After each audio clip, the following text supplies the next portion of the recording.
everybody. Today I want to invite you to join me in my kitchen while I make some dog treats for my dogs. Especially my little dog Party really likes soft and small and squishy treats. Now, many of the treats you can buy in pet stores either do not fulfill these requirements or they're stuffed with tons of preservatives and fillers that are neither healthy nor very delicious for the dog. So, I started making my own.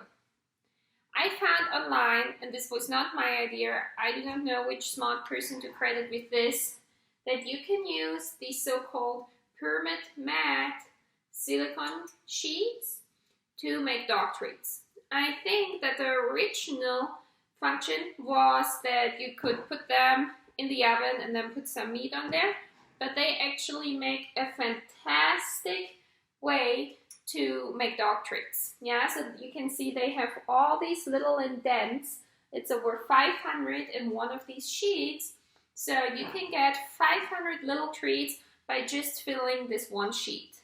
They are a perfect size even for little dogs, and they bake very quickly and they're very easy to get out as well. So this is where I'm going to put my batter in.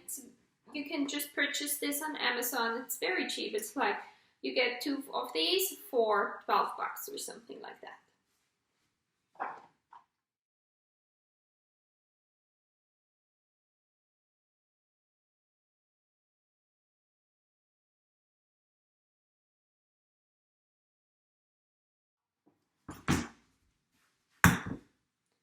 The base formula for the batter I'm going to be using is that I always use some eggs and a little bit of tapioca flour, and then I add whichever dairy or meat product I have around. So I think today we're going to do some sardines and some shredded cheese, and of course the eggs and the tapioca flour. I'm going to be using a food processor to mix all this, so I'm going to put in the eggs.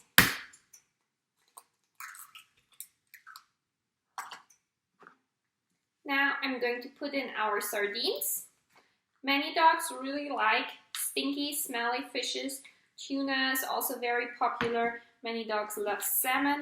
So if you have a picky dog, definitely experiment with some fish. I'm gonna add some shredded cheese. I love cheese. My dogs love cheese. We're a cheese family. And just a little bit of tapioca flour. The good properties of this tapioca flour is that it is extremely thickening. So you need very little flour to get a very nice thick consistency. It's much more powerful than wheat flour in that way.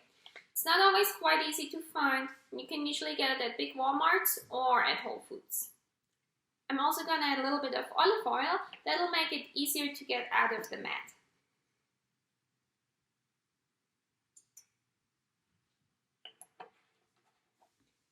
Okay, now you puree it. You want this to have a pancake batter consistency, yeah? So it should be much smoother and more liquid than just cake batter.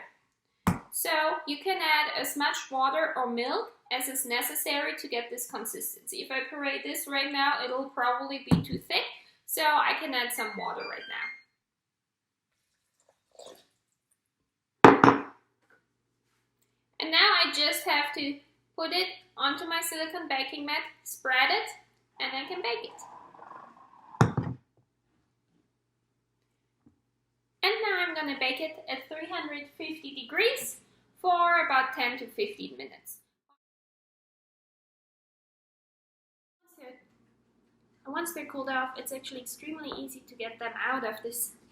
You can just take it and roll it, and they all come right out. The end result are treats that are very small, perfect size, also for very little dogs. They're nice, squishy, they don't crumble, and dogs love them. I have Party standing right next to me. He can't wait to have some. Be a brave boy. You know some treats? And they're good, huh? They're delicious. Yeah. They're really good treats.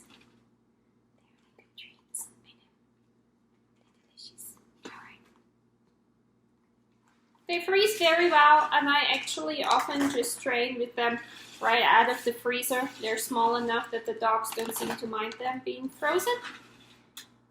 I usually make a big batch of treats, maybe 4 to 6 sheets worth of treats once a week, freeze them, and then I'm set for the week.